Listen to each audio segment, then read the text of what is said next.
Hello. Isang mapagpalang araw sa bawat isa. Ayun po, nandito tayo sa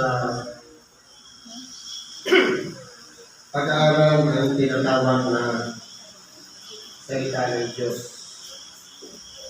Meron po tayong mga mensahe. Ayun po dito sa ikalawang aralin. Sa sulat ni Apostol Pablo kay Tito. Ito po, sa Tito, ay bunga ito ng pangaral ni Apostol Pablo na siya nasa pinagbuhan si Apostol Pablo nasa kalumbayan o kalungkutan. Siya lang mag-isa habang nakapangaw, wala siyang magawa. Si Tito ang naging tagapagpasaya ni Apostol Pablo para lumaban. Dahil naging bunga siya ng pangaral ni Apostol Pablo.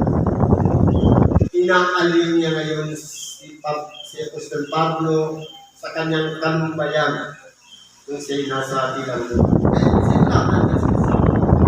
Nagsabi. Para kanino yung sulat? Para sa ating lahat. Sa mga tao na handang makinig at tumanggap ng sulat na ito. Sabi, ipaalaman ko sa kanilang pasado sa mga pinuno. Pag sinabing pinuno, leader. Halimbawa, ano po ba ang leader? Ang leadership, napakaraming uri po yan. May leader na may pagkapanginoon, paggusto niya, iyon lang kung masunod. May leader na hindi niya sa tao. Sabi niya, democratic leadership o authoritarian leadership. Napakaraming po yan. Pero, kahit ano man yan, kahit yan man ay sa tingin natin, hindi, kumbaga, hindi tayo satisfy na maging leader siya. Hindi siya naging leader. Kailangan natin magpasako. Dahil, sabi nito, isang pagpapaalaala ito na magpasako sa mga pinuno. Sa mga may kapangyarihan, sa mga may puder o power, na magpasunod o magpatupad. Ano ang kinakailangan ko rin? Na mga masunuri. Sa pagiging masunuri, ang masunuri mo, ang root word niya, sunod, pagsunod, follow. Kung tayo yung masunuri, ang tawag sa ating follower, kinakailangan. Kung gawang mabuti, ang pagsunod, gawin natin yun, nagpukal sa ating kaluluwa, sa pagkakulihan natin yung sabi nito, na mga masunurin na huwag ay mahumanda sa bawat gawang mabuti.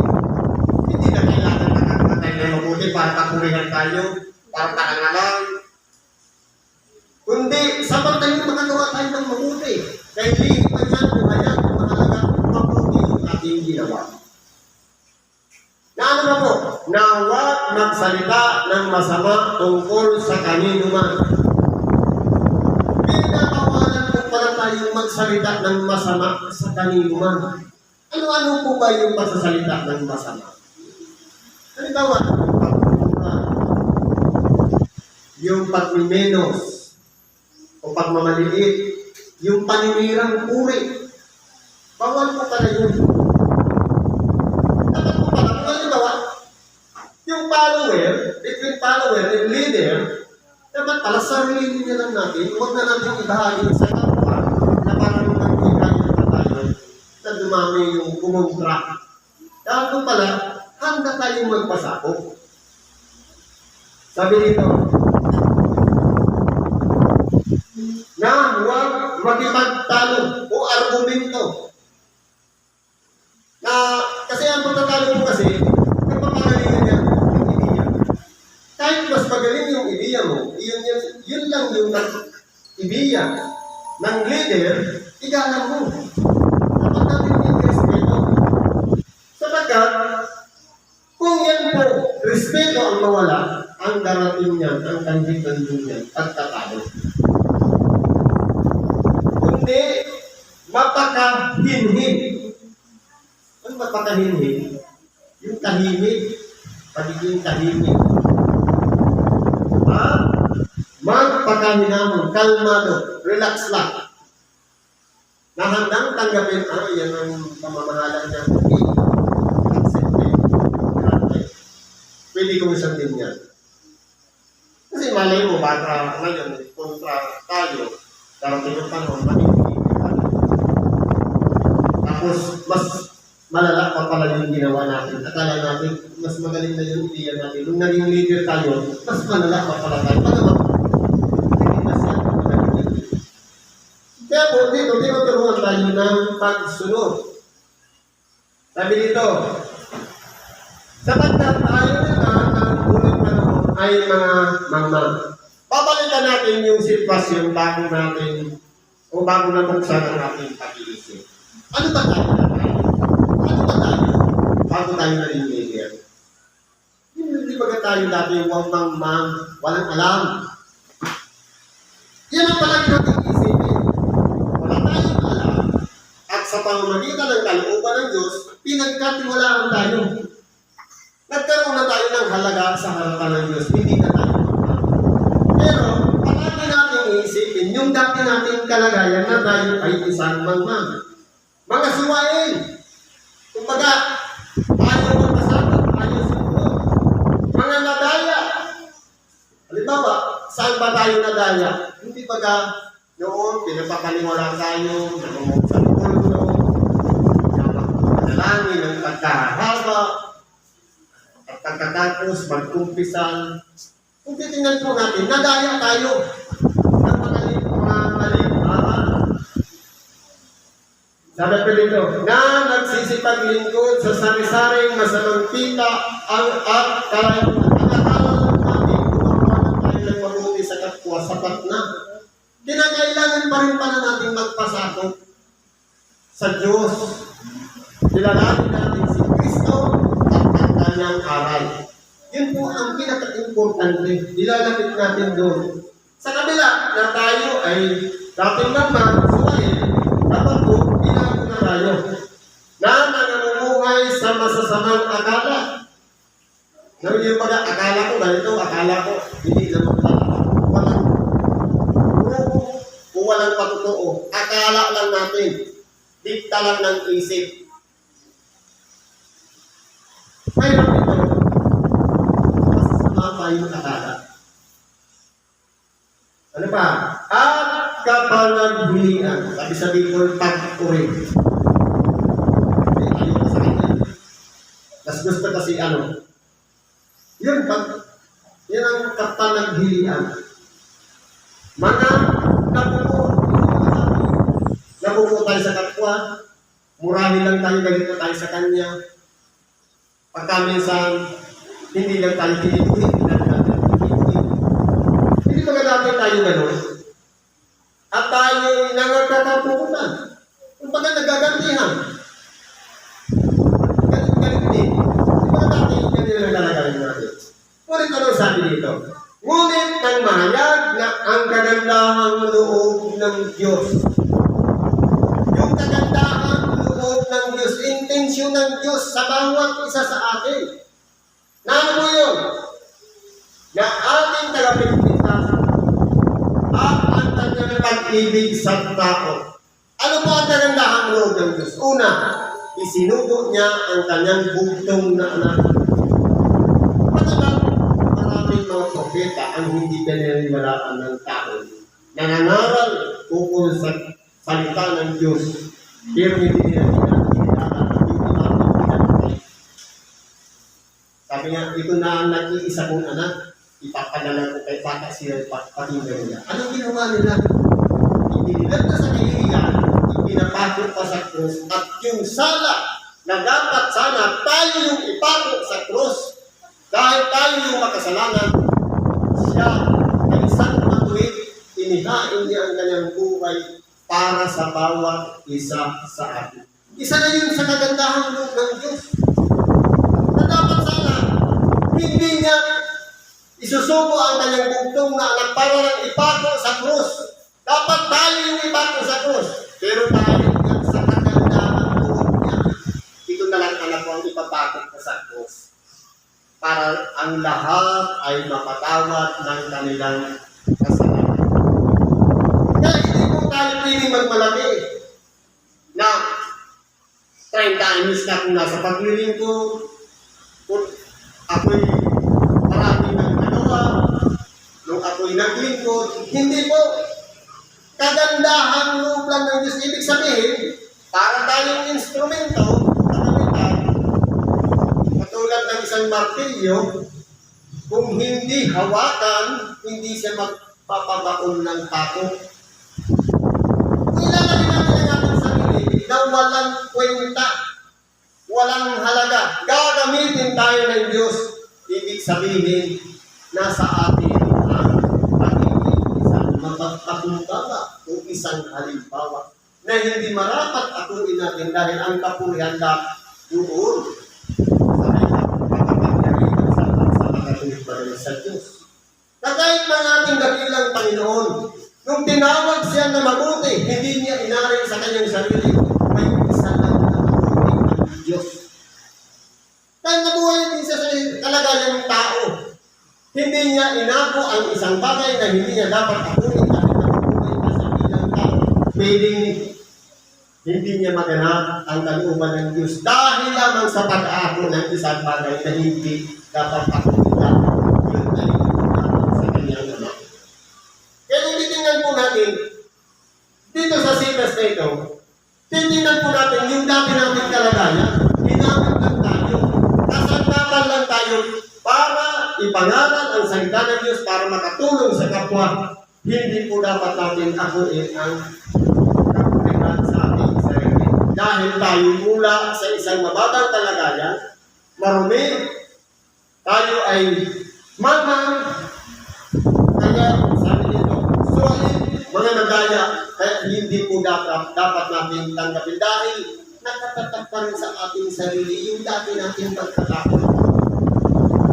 Na tayo pinahabagan lamang. Sabi po dito, hindi dahil sa mga gawa sa katwiran na ginawa natin sarili. Halimbawa, marami tayong nagawang matuwid. Hindi po yun ibibilang sa ating sarili na dapat, kundi yung kalagayan pa rin natin na hindi tayo magkabalik sa ating kamangmangan. Kaya ano mo sabi dito? Kaya po yung pag-ingatan natin. Yung dating pagkatao, meron kasi tayong naturalisa. Halimbawa, ang naturalisa natin makasarili o sakin. Ang naturalisa natin, tayo ay makapigpo. Ngayon po, dahil sa kagandahan loob ng Diyos, pinahabagan tayo, pinatawad tayo. Dahil nga tayo ay nasa laman, maaari yung Espiritu Santo na gumagabay sa atin para hindi na gawin yung bagay na dati natin ginagawa, yun ang magtuturo sa atin para pakunin natin ang ating sarili. Pero pwedeng makabalik doon. Dahil sa oras na pinighati natin yung Espiritu Santo nasa loob natin, atrasaman din po yan. Kaya po, tanongin natin ang ating sarili. Yung ginagawa ko maglakan, yung bago ng pagkatao o dati pa rin. Sakin na po nun, sakin pa rin ba ngayon? Kung ako'y mapanirang po rin po, binawa, mapanirang po rin pa ba ako ngayon? Ngayon, kung yan po, bumalik tayo, ibig sabihin, lumalayo yung Espiritu Santo na sa buhay natin. Kaya hindi na natin nasusunod yung kalooban ng Diyos. Sabi nito, na hindi dahil sa magawa ng katwiran na ginawa nating sarili, hindi sa ating sarili ginawa, kundi ayon sa kanyang kaawaan. Inaawaan lang po tayo. Mula sa isang maruming kalagayan, nilinisan at pinaginalangan.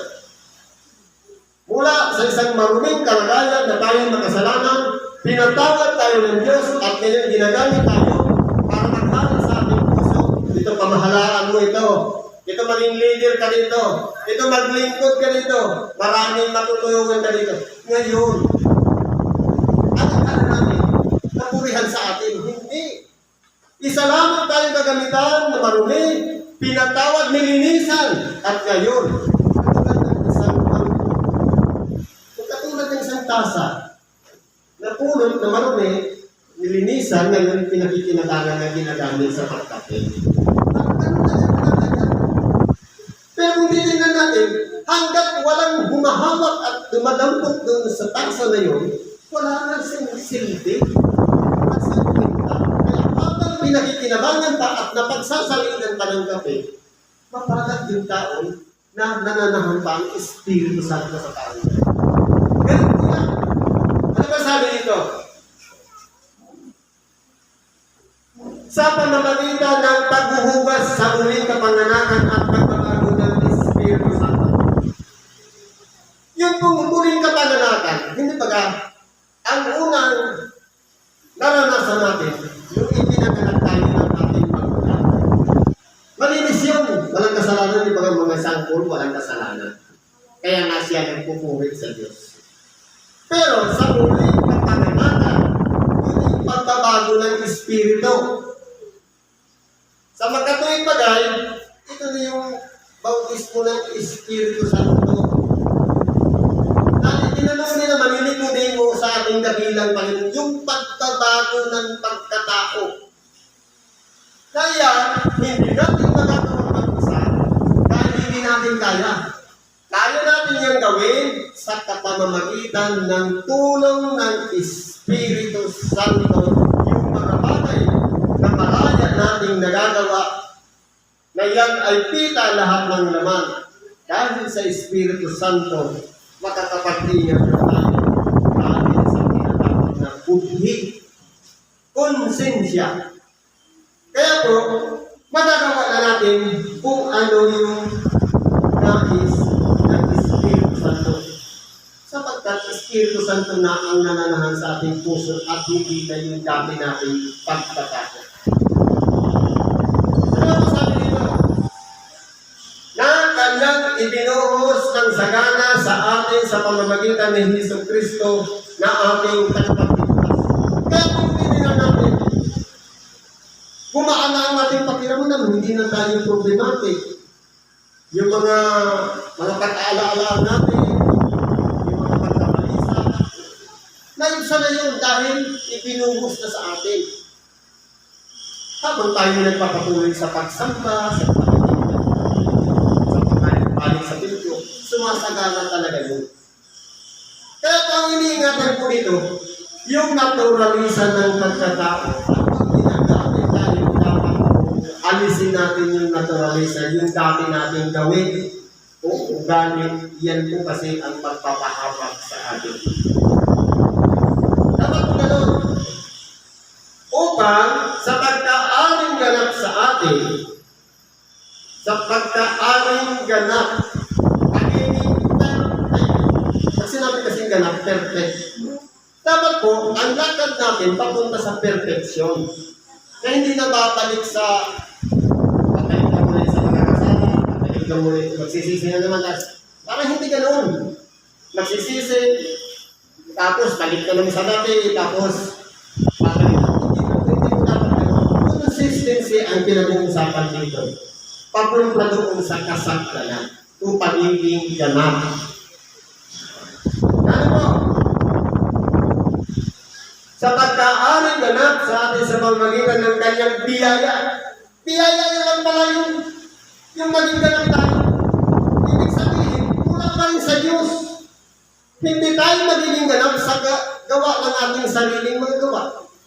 Kundi dahil sa mahal at awa pa rin ng Diyos. Biyaya ng Diyos na ipinagkaloob sa bawat isa. Sapagkat tayo mula na tayo pinag magkakaiba-iba tayo ng biyaya. Kaya sabi, huwag mong pabayaan ang biyaya nasa iyo. Ibig sabihin, meron na tayong biyaya na ipinagkaloob sa iyo sa pamamagitan ng pagpapatong ng kamay. Pistuhan tayo ng Espiritu Santo, dumanggap tayo ng pagpapatong ng kamay. Kung kumbaga, yung biyaya na nasa atin, na-energize yun. Meron pala ang paloob na nakakalam pala ng mga panaginip, na makatalastas ng karunungan ng Diyos, na makatulong sa may karamdaman, na makapamahalag at marami tangkong kaloob. Pati yung mga hinaharap na hindi pa dumarating, minsan, pumapasok na tayo sa ating isip. Ibig sabihin, biyaya na yun. Kaya po, kung titingnan po natin, sabi nito, ay naging tagapagmana tayo ayon sa pag-asa sa buhay na walang hanggan. Kaya po, sa pagkaaring ganap, papunta tayo yan sa buhay na walang hanggan. Kaya dahil kung mababalikan yung dati nating pagkatao, naging suwain dati, ibalik na naman sa pagiging suwain, yung matigas ang ulo. Kung dati tayo nadala, balik na naman tayo sa nadala. Kasi, hindi na uubusan ng kasi. Pero po, dapat po, hindi na po kasi tinuturo sa akin, na dapat may takot tayo doon sa Diyos na pumili at tumawag sa atin at siya'y naganahan sa atin. At tayo'y gumagawa dahil sa kanyang kalooban at sumusunod sa kanyang kalooban. Ito na po yung pagkakataon na pakaingatan natin na huwag mawala. Kundi alanan natin ito sapagkat tayo sumusunod sa kanyang kalooban. Sa pagkaaring ganap, paspunta doon sa kagiging ganap o kagiging isang sakdal o perfect. Ano ba sabi nito? Dapat ako sabi, ang tungkol sa mga bagay na ito ay ninanasa kong patutuhanan kung may pagkakatiwala. Dapat ko, patutuhanan natin na may pagkakatiwala. Na ano? Upang ang mga nagsisimpatay sa Diyos ay maging maingat na papanatilihin ang mabubuting gawa. Yan po ang paningatan natin. Dapat, yung consistency, mananatiling dapat tayo doon sa mga mabubuting gawa. Hindi na dapat natin balikan yung masasamang gawa sa kapwa. Kundi, lahat na ay mabuti. Dapat hindi lang pagkamisan mabuti, minsan masalapuin. Nananatili sa kapang mabuti. Ang mga bagay nito ay pawang mabubuti at mapapakinabangan ng mga tao. Totoo, hindi lang tayo makikinabang. Pagkapamilya man tayo, pwede pakinabangan ng anak natin, yung mga kakilala natin, may babahagi natin sa kanila, yung mga anak na ating natutunan. Kaya kung tayo nananatili, kasi depende po kasi yung natutunan ng mga anak sa naturalisa ng magulang. Ang magulang, kapamiran ng kapwa, ganoon din yung anak. Kung ang magulang pala mura, mamanahin din ang anak. Kaya kung nasa gawa tayo mabuti, puro natin yan sa mga anak at managawang mabuti para sila naman, kung tayo papunta sa pagiging isang sakdal kung ganap ang ating mga kaya una natin ikilalanin, yung direksyon kaya ng buhay ko. Ito ba ay gumagawa ng mabuti? At ito natin ang ating direksyon. Kung kaya ako sa kaganapan, kung bumabalik ako sa dating pagkakain. Sino ba ako? Ngayon, isa lang ang pinigin natin. Diyos, nakapagdan mo ako.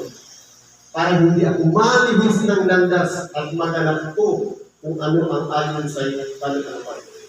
Sabi nito, ngunit, ilagan mo ang mga hangal na usapan. Yung mga pagtatalo, yung argumento, mga biruan, mga hindi nakakatawa, minsan nakakasakitan na ng kalooban ng kapwa, yung paninirang turi, mga hangal na usapan yun. Dapat po, kapag gano'n na ang topic, iwan sa natin. Hindi ba sabi, matimtimang kayong katulad ng kalapati. Ano pang kalapati? Dapat ang isang pamilya ay kalaban ng kalapati at nagpapalokalo na ang kalapati lumalaya siya. Ayaw niya ng magulo. Kaya nga ang simbolo niya, peace, kapalapakan. ang mga pagsasalaysay ng lahi, yung pag-aalam ng mga ninuno, kung sino yung luno ng luno. Ano mo to? At ang mga pagtatalo, yung hindi pagkakasundo. Halimbawa, isang salita, tapos o isang putos na. Iba yung interpretasyon ng isa, iba naman yung interpretasyon ng isa. Hindi sila nagtanong po isa-isa sa isang pag-uunawa. Kaya sila yung nagtatalo. Dahil po, ang gusto ng isa, masunod yung kanya, gusto ng isa, masunod naman yung kanya. Kaya hindi sila magsasabi. Kaya nagkakaroon ng pagtatalo. Ano ba to? Mga pagtatantalan tungkol sa kautosan. Halimbawa, makikipag-debate ka sa mga kautosan, dapat ganito, ganyan. Kumbaga, ano po ba ang mabuti? Kung ano yung nakalulugod sa ating napilang Panginoon, yun kung ang gawin natin. Salamat natin. Kumbaga, sa atin na respectan natin yung kapwa natin, manahimik na lang tayo, sumunod na lang tayo.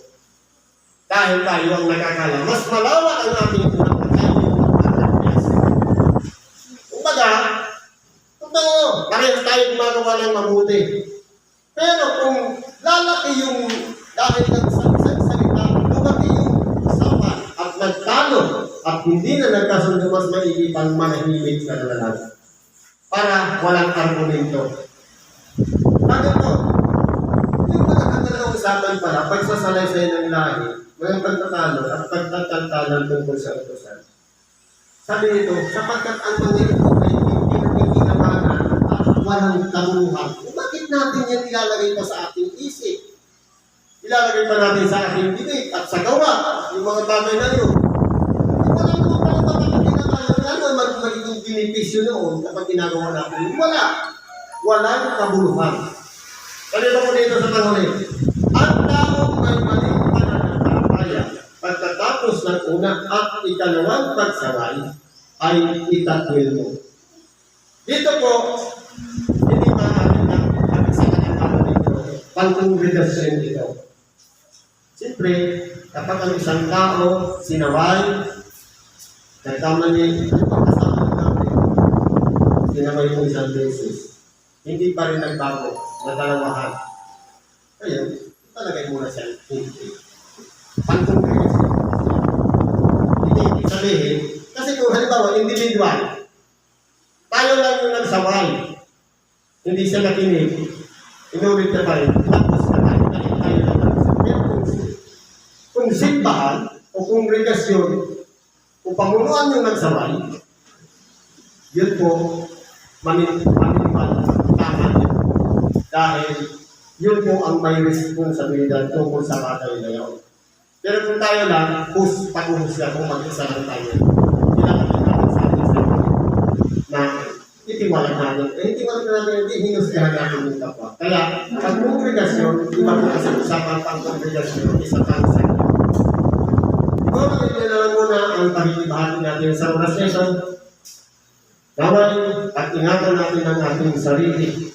Isipin palagi natin ang ating gagawin at ginagawa. Palagi natin lilinisin ang ating kalooban para tayo'y panatang Espiritu Santo sa mga masasabi. Hindi tayo magkagaling sa dating natin kalagayan. Ano man po ang ating kahilingan, itulog natin natin sa Diyos. Ang pag-iisip. Ang kalooban ng Diyos ang malahang sa ating buhay at gawin natin kung ano ang nararapat sa ating katilang Panginoon. Salamat at isang malamang.